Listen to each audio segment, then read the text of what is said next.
উপরে আসমান নিচে জমিন, ক বিসমিল্লাহ। বিসমিল্লাহ। ক আলহামদুলিল্লাহ। আলহামদুলিল্লাহ। আমি যে তোমাকে এই দুটো কথা জিজ্ঞাসা করলাম, এই দুটো কথা ভালো না মন্দ? ভালো। রাগ করলে? না। আমি তোমাকে এমন কিছু কথা শোধ করবো, একবার ঠিক ঠিক উত্তর দিবে, আর যদি উত্তর না দাও তুমি কিন্তু কালা কাছে ঠেয়ে যাবে। রাগ করলে? না। আচ্ছা, বাপ দাদার আমলে গল্প শুনছে যে এই দল 5 বার কাপ লিছে, এইটা শুনে এই দল সাপোর্ট করো, কথা ঠিক কিনা? হ্যাঁ। রাগ করলে? না।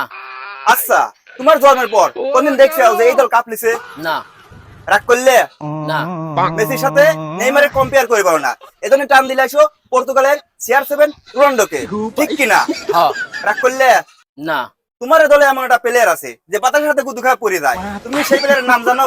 হ্যাঁ জানি। নাম কও তো। নেইমার। রাগ করলে? না। আচ্ছা, প্রতিবার এই যে ওয়ার্ল্ড কাপ আসে, ওয়ার্ল্ড কাপ আসলেই তোমরা এমন ভাবে মাতামাতি করো যেন তোমরা ফাইনাল লিয়েছো, কিন্তু কোয়ার্টার ফাইনালে যায় তোমরা হারিয়ে দাও, কথা ঠিক কিনা? হ্যাঁ ঠিক। রাগ করলে? না। 2014 ওয়ার্ল্ড কাপে তোমরা যে 7 আপ খাইছিলে, এটা ঠিক কিনা? হ্যাঁ ঠিক। রাগ করলে? না।